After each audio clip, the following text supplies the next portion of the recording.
ceritanya lebih gelap yang 110 miliar anak-anak itu. perusahaan masih banyak utang di bank. Saya bilang holding mendingan ambil over utangnya. Karena kalau bank-bank sekarang itu kejam. Kalau lagi panas, kita dikasih payung istilahnya. Begitu hujan, payungnya diambil, kagak boleh dipakai sama dia. Dan saya sudah pernah ngalamin berkali-kali. Jangan sampai nanti kita kena kolektabilitas. Masalah kolektabilitas ini menyangkut nama baik. Ya, saya sudah bikin merajut nama ini selama 64 tahun. Jangan sampai gara-gara mandek kita susah. Sebab bank-bank ini ya maaf-maaf saja. Bank ini seperti kata Ustadz Yusuf Mansur, jangankan bank konvensional yang sudah punya ini, bank syariah lebih kejam. Lebih kejam, itu benar. Saya nyatakan itu bank syariah lebih kejam. Kejamnya gimana? Ya, saya justru mengalami satu hal. Kita utang, kita minta turun bunga nggak dikasih, kita mau lunasin juga nggak dikasih. Aneh. Aneh, lucu tapi nyata. Ini lucu tapi nyata. Jadi akhirnya bank konvensional, saya ceritakan, ya, itu ada kasus bulan Maret, itu bank syariah, yang saya nggak usah sebutkan namanya. Dan Maret tahun ini? Tahun ini. Dan sekarang urusannya saya polisikan dia. Ya, karena uang yang saya masukkan, 800 miliar untuk bayar utang, uangnya nggak diterima, tapi begitu ini saya nggak boleh ngelunasin, terus setiap bulan bunga saya diambil dari sana. Terus kemudian ambil agency fee. Sangat tidak fair. Saya buat laporan polisi, dan ini proses berlanjut. Uangnya akhirnya saya bilang, kalau begitu pulangin dong, uang saya kan ada bunganya, ada argonya. Dia pulangin, ternyata 800 miliar, dia nggak pulangin semua, dia pulangin 690 miliar. 110 miliar dia tahan, buat pembayaran bunga atau apalah. Saya bilang, kan saya mau lunasin. Nah, ini bank syariah yang menurut saya zolim, kejam, dan kemaruk. Jadi orang bilang, ini lintah darat, gitu. Tapi itu mungkin oknum aja kali ya Pak Yusuf? No, ini sindikasi. Bank syariah kurang lebih ada 10 sindikasi. Dan ini luar biasa. Jadi saya nggak bisa sebutkan dulu, ini karena... Ini kasus yang kayaknya baru terungkap, ini baru. Cuma Pak Yusuf nih yang berani ungkap kayaknya mungkin ini ya. Sekelas saya saja kerjain, bagaimana saudara-saudara kita yang di bawah ini. Dan saya akan buktikan bahwa ini zolim, dan saya tadinya mau diperas 20 miliar katanya harus membayar denda ganti rugi atau apa. Saya bilang, nalarnya di mana? Lagi susah, orang-orang dagangan sepi, ada nasabah mau bayar utang, lunas. Pak, sekarang semua pada macet di restrukturisasi, kita mau bayar lunas. Tapi dikerjain, tapi biarlah urusan polisi berjalan, dan saya pikir saya nggak akan mundur setapak pun juga. Enggak, Pak Yusuf kan bukan cuma seorang pengusaha, staf khusus Menko gitu. Nggak berdaya juga ngadepin sindikasi semacam itu, mafia gitu. Wah, itu mafia, Pak. Itu bukan sindikasi, tetapi sindikasi sindikat. Benar-benar sindikat. Sindikat berusaha memeras dengan 20 miliar, 20,4 miliar atau 20,6 miliar ganti rugi. Saya nggak rela, saya bilang. It's not the matter of money, tapi the matter of etika. Akhirnya Yusuf Kala nggak tahan, dia ikut ngomong, CK sentil bisnis krematorium Yusuf Hamka, nasabah jenius dibobo lagi. Yusuf Hamka belakangan jadi sorotan, usai mengaku diperas oleh salah satu bank syariah. Berita soal Yusuf Hamka menjadi paling dicari. Selain itu, berita mengenai laporan ya. CK menanggapi Yusuf Hamka soal diperas. Ya, pengusaha Yusuf Hamka mengundang banyak perhatian di belakang ini, bahkan wakil presiden, mantan wakil presiden Yusuf Kala ikut berkomentar. CK menyayangkan nama Hamka yang di bawah Yusuf, namun tak selaras dengan usaha yang dilakukan. Nggak nyambung.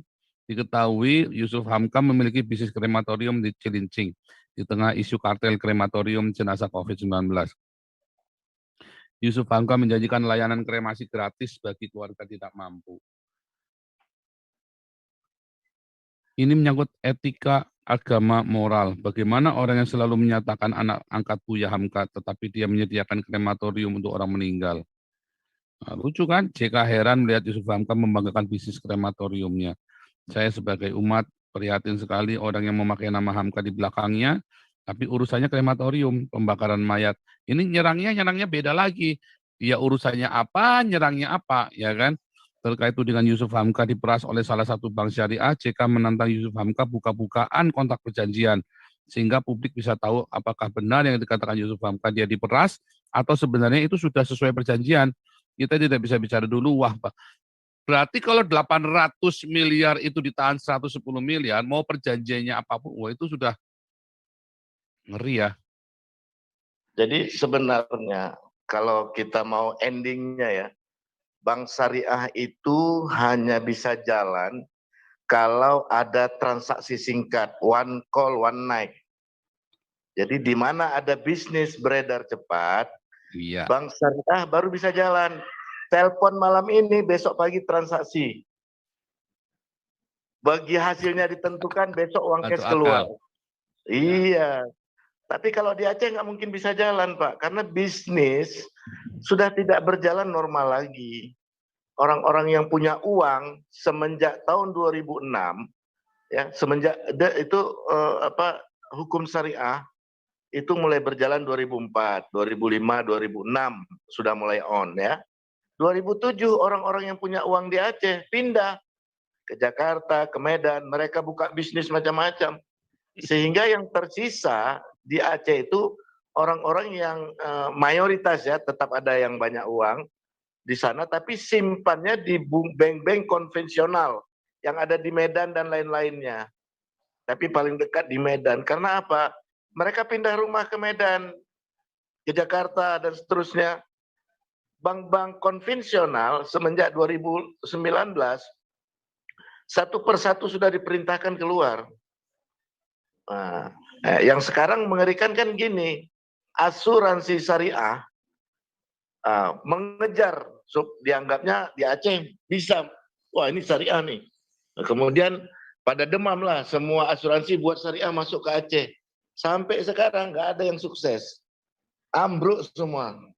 Karena apa? Nggak ada yang bisa mengatur bagaimana bulanan atau kewajiban mereka bisa mereka bayar. Jadi sekarang ini kita lihatlah, kenapa Yusuf Hamka sekarang baru nyanyi. Dulu waktu dia menikmati pertama dengan uang syariah di pembangunan jalan tol itu, dia menikmati kan. Dia butuh uang kapan aja keluar-keluar. Tapi kemudian begitu pundinya sudah banyak, dia sudah mulai berhitung. Ternyata gue jadi sapi perah nih. Gue jadi sapi perah. Dia coba berhitung. Dia ragu-ragu kalau gue keluar, one neck, one call, besok cair, udah nggak bisa lagi nih. Tapi kemudian dia mendapat kekuatan, support. Kenapa? Di pandemi ini, pundinya luar biasa banyak bertambah. Dari bisnis-bisnis dia yang baru. Dan itu dalam tempo 2 tahun ini, Yusuf Hamka ini meledak income-nya. Salah satu kita bilanglah di kremasi ya. Di kremasi itu dia meledak. Di peti meledak dan seterusnya. Tapi kita kalau mau lihat sekarang ini, kenapa di Aceh gagal?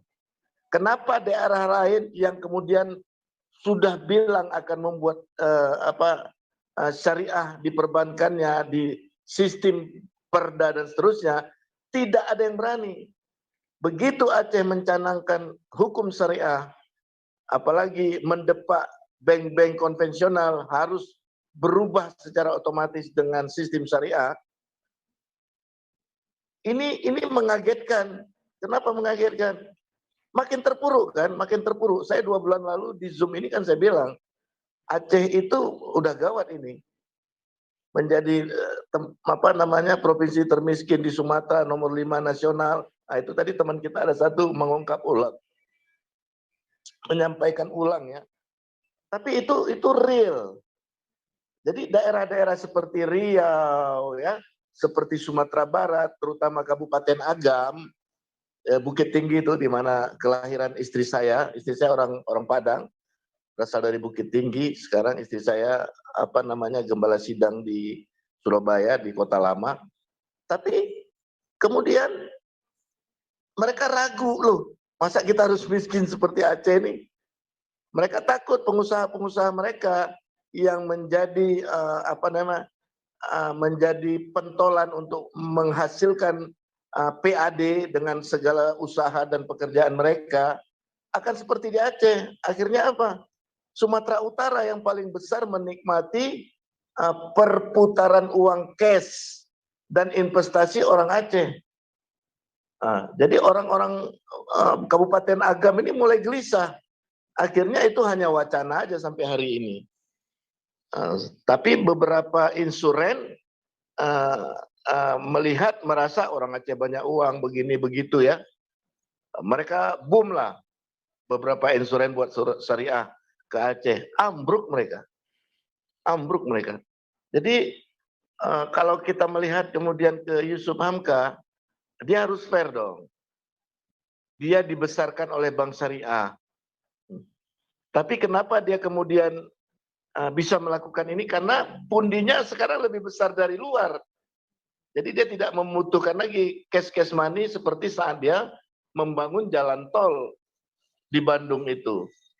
Tapi ini kan kita senang lah. Akhirnya ketahuan kan siapa pentolan di belakang dari Bank Syariah. Masa komen pertama Chaplin ini, lihat perjanjian dong. Nah, ini kan bahaya nih. Berarti dia sudah testing. Perjanjian itu dia otaknya. Jadi kalau ada yang seperti ini, dia bilang agreementnya macam mana? Karena dia sudah safety. Jadi saya sepakat lah, Malaysia kenapa sukses? Malaysia yang banyak membuat sukses syariah, tahu enggak? Transaksi ilegal sawit, transaksi ilegal batu bara, transaksi ilegal minyak yang dicuri dari Indonesia. Solar, ya minyak itu. Itu perlu uang cash. Besok pagi cair, barang nyampe, siap bunker, uang cash masuk. Tapi di Indonesia kan ini udah nggak banyak bisa lagi di Aceh. Mobil itu Pak, termasuk yang di Penang itu Pak, makanya kan kenceng Pak. Iya. Back to back kan, pakai perusahaannya back to back dia. Iya, itu yang banyak pakai. Makanya di Aceh kan minta ganja dilegalkan, karena memang kalau nggak mati semua perekonomian di Aceh. Persis Pak, yang di Genting itu Pak, yang banyak memanfaatkan uang gelap itu kan malah orang dari Indonesia yang ke sana Pak. Jadi mereka sukses. Ini kita harus cermati lah. Kita ya orang boleh punya rekayasa. Indonesia merupakan cikal bakal bank syariah dunia ya kan? Dunia mencontoh. Tapi coba kita suruh contoh yang di Aceh, mundur itu orang semua.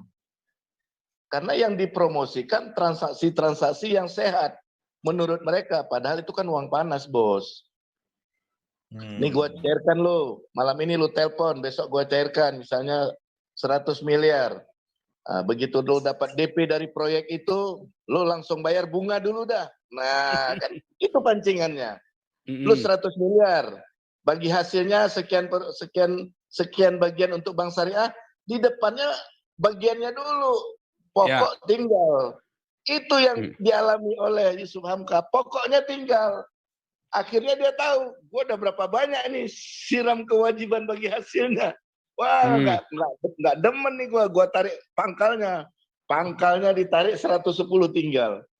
Dia coba urus lagi, dia harus bayar lagi denda 20 miliar. Ngeri. Jadi bukan 13%, 15%. Itu 15% dari 800 miliar.